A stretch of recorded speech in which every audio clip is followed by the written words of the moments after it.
తెలంగాణ గిరిజన శక్తి రాష్ట్ర కమిటీ ఆధ్వర్యంలో ఏదైతే రాబోయే రోజుల్లో ఈ మధ్యకాలంలో జరిగేటువంటి మంత్రివర్గ విస్తరణలో లంబాడి బంజారా ప్రజాప్రతినిధులకు మంత్రిమండలి అవకాశం కల్పించాలని, ప్రాతినిధ్యం కల్పించాలని ఈరోజు మీడియా సమావేశం నిర్వహించడం జరిగింది.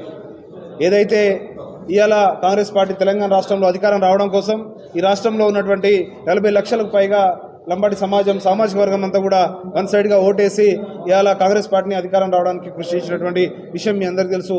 గతంలో కూడా ముఖ్యమంత్రి గారు అనేక వేదికల మీద, సభల మీద చెప్పడం జరిగింది.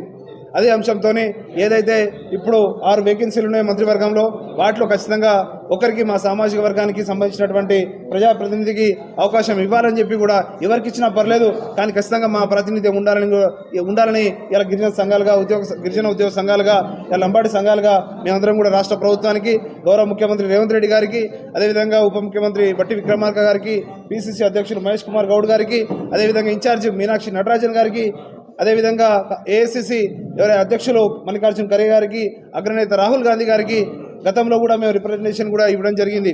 ఖచ్చితంగా ఆ యొక్క సామాజిక న్యాయంతోనే ముందుకెళ్తున్నటువంటి పార్టీగా కాంగ్రెస్ పార్టీ ఉంది కాబట్టి మా సామాజిక వర్గాన్ని న్యాయం చేస్తుందని అధిష్టానము, ఇక్కడ ఉన్నటువంటి ముఖ్యమంత్రి, అదేవిధంగా పిసిసి ప్రతి ఒక్కరు కూడా మా సామాజిక వర్గాన్ని అన్యాయం జరగకుండా చూస్తారని కూడా మేము తెలియజేస్తూ ఉన్నాం. అదేవిధంగా డిప్యూటీ స్పీకర్ అని చెప్పి ఇవాళ మీడియాలో అక్కడిక్కడ వస్తున్నటువంటి మాట చూస్తూ ఉన్నాం. కానీ డిప్యూటీ స్పీకర్ పదవితోనే ఇవాళ ఇంత పెద్ద సామాజిక వర్గం ఉన్నటువంటి లంబాడి సమాజం మాత్రం ఇవాళ సాటిస్ఫై అయ్యేటువంటి పరిస్థితి లేదు. కాబట్టి ఖచ్చితంగా ఇవాళ ఏవైతే అన్ని సామాజిక వర్గాలకు న్యాయం చేస్తామని మీరు చెప్తా ఉన్నారో, ఖచ్చితంగా మా సామాజిక వర్గానికి మీకు ఎట్లయితే అండగా ఉన్నారో మీరు మాకు అండగా ఉండి మా ఏదైతే మంత్రివర్గంలో మా ప్రాతినిధ్యం ఉండేటట్టు చూడాలని చెప్పి కూడా ఇవాళ కోరుతా ఉన్నాం.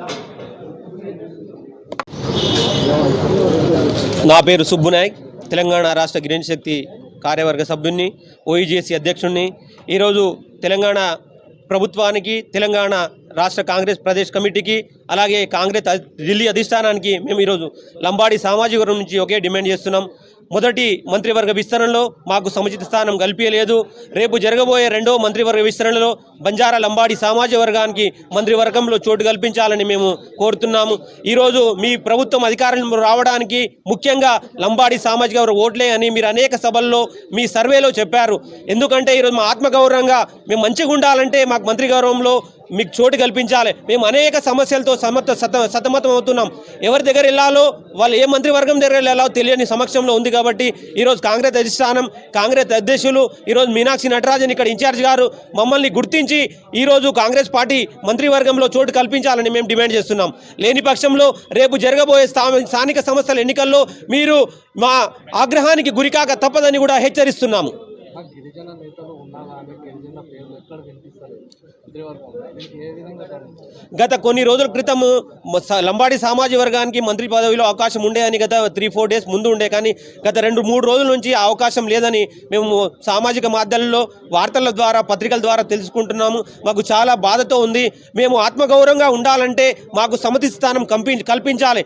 మంత్రివర్గంలో తప్పకుండా చోటు కల్పిస్తారని మేము ఆశిస్తున్నాము. ఇవన్నీ చూస్తూ ఉంటే గిరిజనులకి అంటే ముందుకు ఎదగకుండా చేసే ప్రయత్నం ఇవన్నీ చూస్తూ ఉంటాయి. గిరిజనులు ఏదైతే బాబాసాహెబ్ గారు రాజ్యాంగ హక్కుల ప్రకారం మాకు ఓట్లకే పరిమితం కాకుండా మా లంబాడి సామాజిక ఈరోజు ఓట్లకే పరిమితం చేస్తే బాగుండదని మేము హెచ్చరిస్తున్నాము. మాకు కూడా వాటాలో మేము ఎంతమంది ఉన్నామో మాకు వాటా కంపల్సరీ రావాల్సిందే. మంత్రివర్గంలో మీరు రేపు చోటు కల్పించకపోతే మా లంబాడి సామాజిక వర్గం నుంచి ఆగ్రహానికి గురికాక తప్పదని మేము హెచ్చరిస్తున్నాం. అలాగే తెలంగాణ రాష్ట్రంలో చాలా వరకు గిరిజన నాయకుల మీద కానీ, గిరిజన మంత్రుల మీద కానీ చాలా వరకు దాడి జరుగుతూ ఉన్నాయి. ఇవన్నీ జరుగుతూ ఉంటే ఫ్యూచర్లో గిరిజనుల మీద పెద్ద ఎత్తున దాడులు జరిగే అవకాశం ఉన్నాయి. ఈరోజు మాకు ఎస్టీ కమిషన్ కూడా లేదు. ఎస్సీ కమిషన్ కూడా ఏర్పాటు చేయాలని మేము కోరుతున్నాము. మా లంబాడి సామాజిక వర్గం మంత్రి కూడా లేరు. మీరు అన్నట్టు మా మంత్రి కానీ, మా ఎస్టీ కమిషన్ కానీ ఉంటే మా సమస్యలు వారి దృష్టికి తీసుకెళ్లే వాళ్ళం. మా ఎమ్మెల్యేలు ఉన్నారు, వాళ్ళు కొన్ని సమస్యలకే పరిమితం అవుతున్నారు. రాష్ట్ర స్థాయి, అధిష్టానం స్థాయికి తీసుకెళ్లే స్థాయిలో వాళ్ళు లేరు. కాబట్టి మంత్రి కంపల్సరీ ఉంటేనే మాకు సముచిత న్యాయం జరుగుతుందని, మా సమస్యలు వాళ్ళ కొలిక్కి వస్తాయని మేము భావిస్తున్నాం. Thank you.